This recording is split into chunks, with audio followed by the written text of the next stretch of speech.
आपको सीधे चंडीगढ़ हम लिए चलते हैं। मुख्यमंत्री नायब सिंह सैनी प्रेस कॉन्फ्रेंस कर रहे हैं, सुनाते हैं क्या कह रहे हैं। जन्म हुआ जन्माष्टमी के पर्व पर भगवान श्री कृष्ण के जन्म को हर्षोल्लास के साथ मनाते हैं सभी श्रद्धालुगण। भगवान श्री कृष्ण का जीवन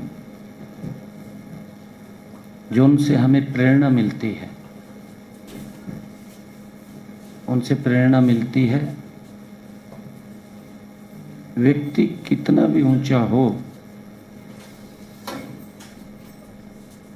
गरीब व्यक्ति को गले लगाने का वो प्रेरणा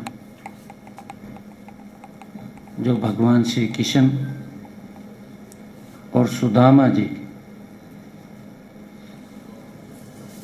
एक बड़ा मार्मिक चित्रण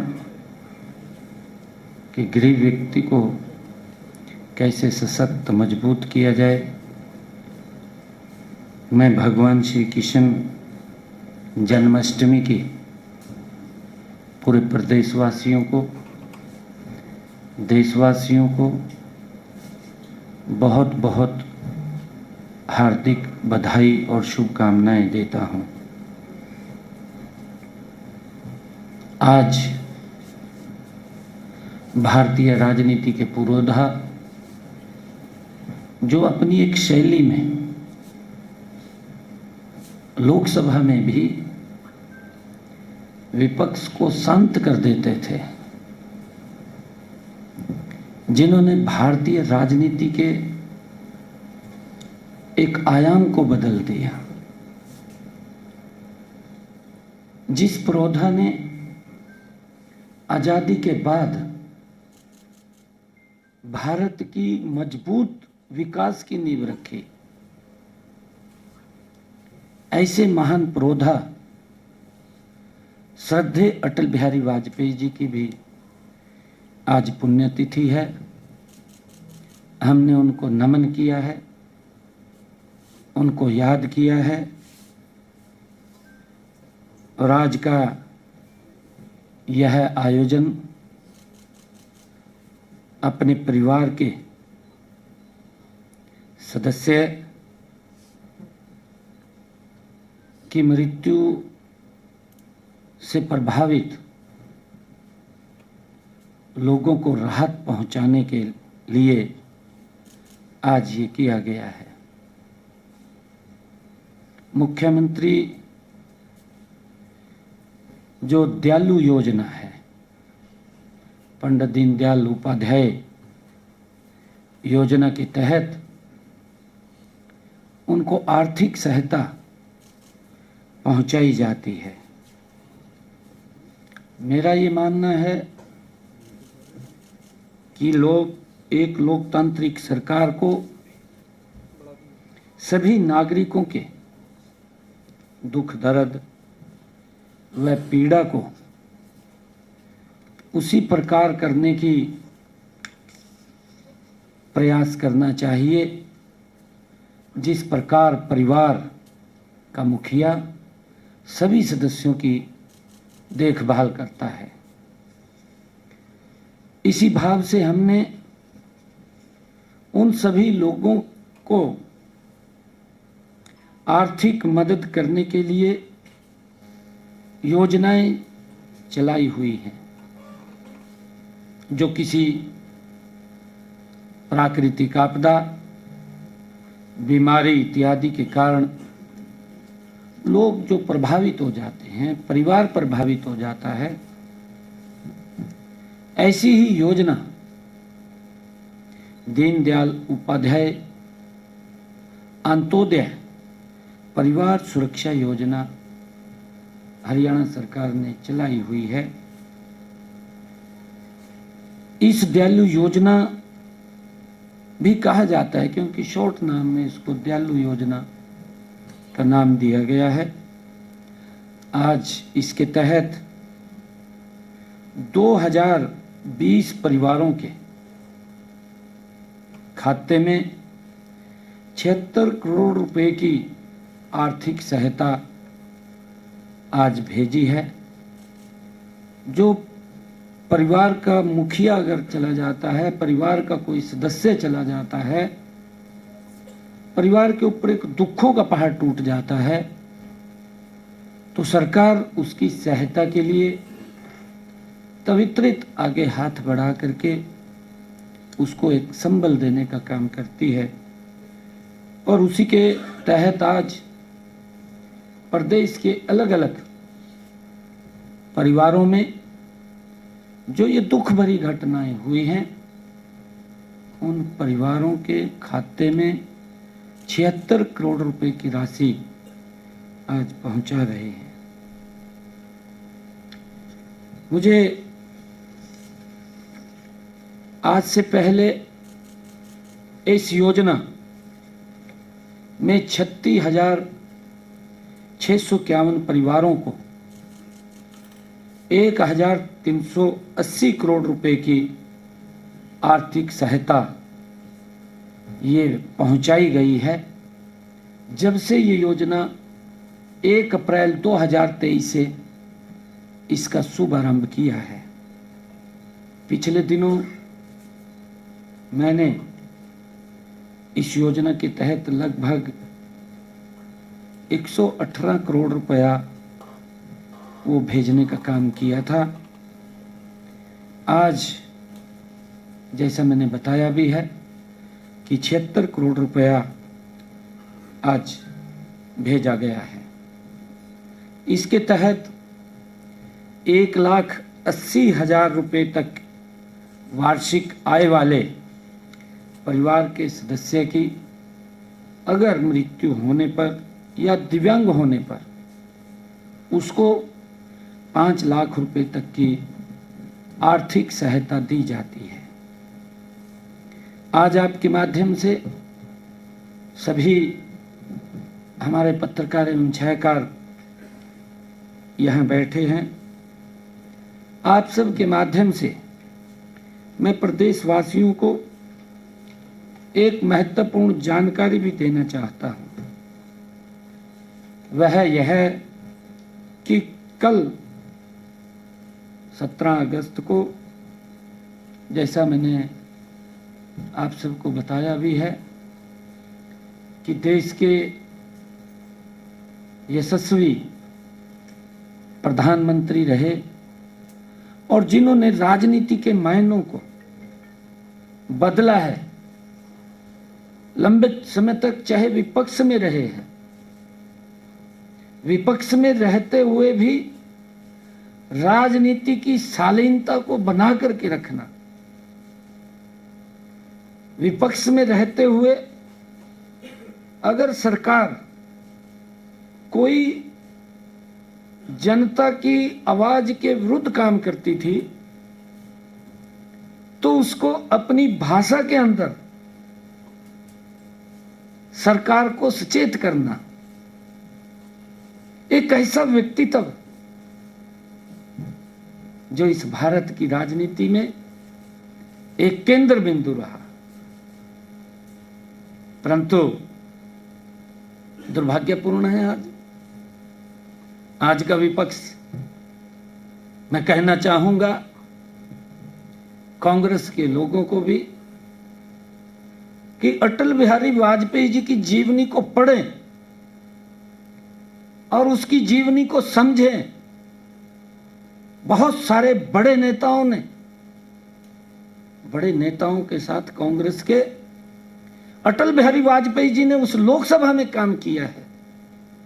उन्होंने उनके आचरण को देखा है, उन्होंने उसके व्यवहार को देखा है, किस तरीके से विपक्ष की आवाज बनकर के वो बात को रखते थे।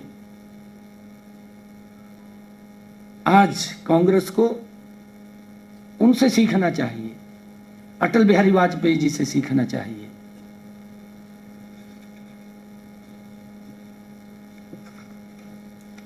माननीय प्रधानमंत्री जी कल दिल्ली में देश के यशस्वी प्रधानमंत्री नरेंद्र मोदी जी कल दिल्ली में हरियाणा प्रदेश को भी दो बड़ी परियोजनाओं की सौगात देने के लिए वो दिल्ली से देंगे। मैं भी वहां उपस्थित रहूंगा। माननीय प्रधानमंत्री जी दिल्ली के रोहिणी से लगभग दिल्ली एनसीआर को, हरियाणा को और दिल्ली को 11,000 करोड़ रुपए की लागत की 6 सड़क परियोजनाओं का उद्घाटन करेंगे। पिछले 11 वर्षों में भारत मां के लाल नरेंद्र मोदी जी ने बिना थके, बिना रुके देश को गति से बदलने का काम किया है। आदरणीय मोदी जी ने देश का सम्मान दुनिया के अंदर अग्रणी स्थान के ऊपर लेकर के आए हैं। अगर हम देखें इन्हीं 11 वर्षों में नरेंद्र मोदी जी भारत को दुनिया की 4 आर्थिक स्थिति के अंदर मजबूत आर्थिक स्थिति के रूप में भारत को ला करके खड़ा कर देते हैं 11 वर्षों में। देश के चाहे इंफ्रास्ट्रक्चर की बात हो, देश के अन्य विकास की बात हो, देश के आम जन के जीवन को सरल करने की बात हो, देश के गरीब तक योजनाबद्ध तरीके से लाभ पहुंचाने की बात हो, या देश के गरीब व्यक्ति को गरीबी से बाहर निकालने की बात हो, मोदी जी आज भगवान श्री कृष्ण का जन्मदिन है, जन्माष्टमी का पर्व है। मैंने कहा है कि भगवान श्री कृष्ण के जीवन से हमें प्रेरणा मिलती है, किस प्रकार से जमीन से गरीब व्यक्ति को उठा करके अपनी छाती का लगाने का काम करते थे। आदरणीय नरेंद्र मोदी जी पिछले 11 वर्षों में गरीब व्यक्ति को धरातल से उठा करके आजादी के बाद अपनी छाती का लगाने का काम नरेंद्र मोदी जी कर रहे हैं, उनको सशक्त मजबूत कर रहे हैं। ये प्रेरणा हमारे महापुरुषों से मिलती है और उनके दिखाए हुए मार्ग के ऊपर ये सरकारें चल रही हैं। मुझे खुशी है कि इनमें से 2 परियोजनाएं वो हरियाणा को जोड़ रही हैं। इनमें अर्बन एक्सटेंशन रोड 2 परियोजना के अंतर्गत सोनीपत और बहादुरगढ़ के लिए 2 नए 4 लेन संपर्क मार्ग का निर्माण शामिल है। इन पर लगभग 2,000 करोड़ रुपए की लागत आएगी। इनमें एनसीआर क्षेत्र को ट्रैफिक जाम लंबे समय से हम देखते थे, क्योंकि मैं भी, आप सबको भी मालूम है, मुझे भी मालूम है, 2014 से पहले अगर किसी व्यक्ति को दिल्ली जाना होता था तो 10 बार सोचता था, जाऊं ना जाऊं, जाऊं या ना जाऊं, जाम में फंसा रहूंगा। 4-4 घंटे 5-5 घंटे जाम में फंसे रहते थे। आदरणीय मोदी जी ने हर व्यक्ति के जीवन को सरल किया है। जो जाम और कनेक्टिविटी की चुनौतियों से अब और मुक्ति मिलेगी। ये परियोजनाएं इस क्षेत्र में विश्व स्तरीय बुनियादी ढांचे के निर्माण की हमारी डबल इंजन की सरकार की प्रतिबद्धता है, ये उसका प्रतीक है। पैकेज 4 में 1,490 करोड़ रुपए की लागत से बना 29.6 किलोमीटर लंबा मार्ग सोनीपत को सीधी कनेक्टिविटी प्रदान करेगा। यह अब NH 44 कि भारी ट्रैफिक और जाम से भी मुक्ति दिलाएगा।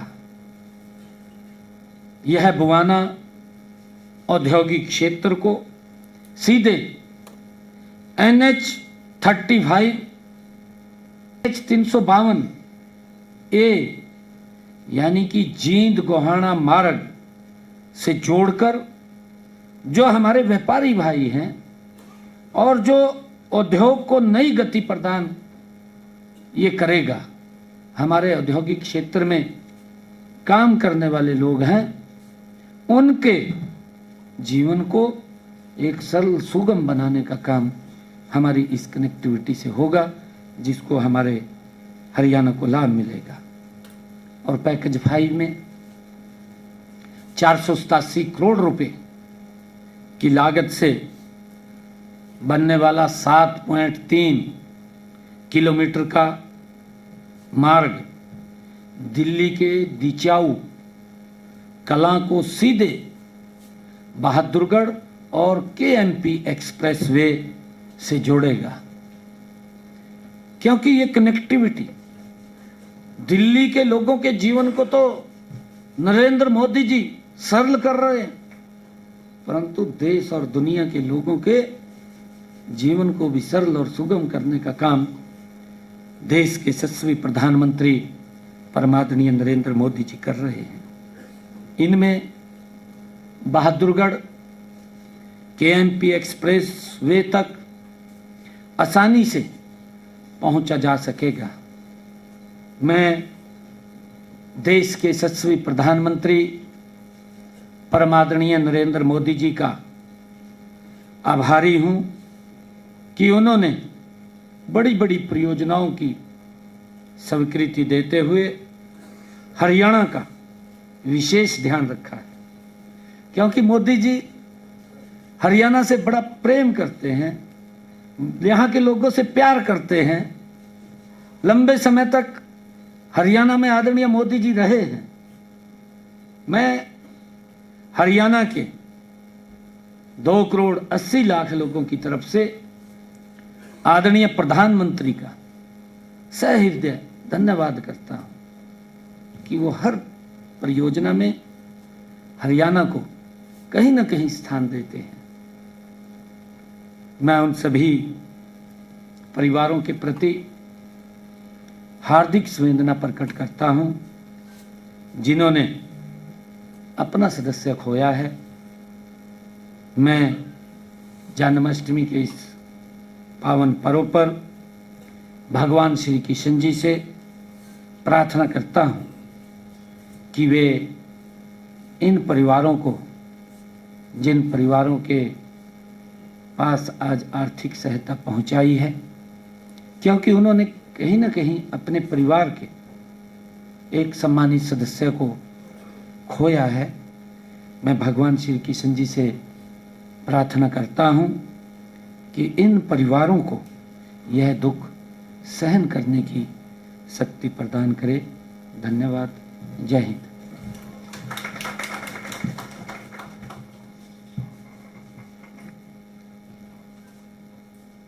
ठीक है जी।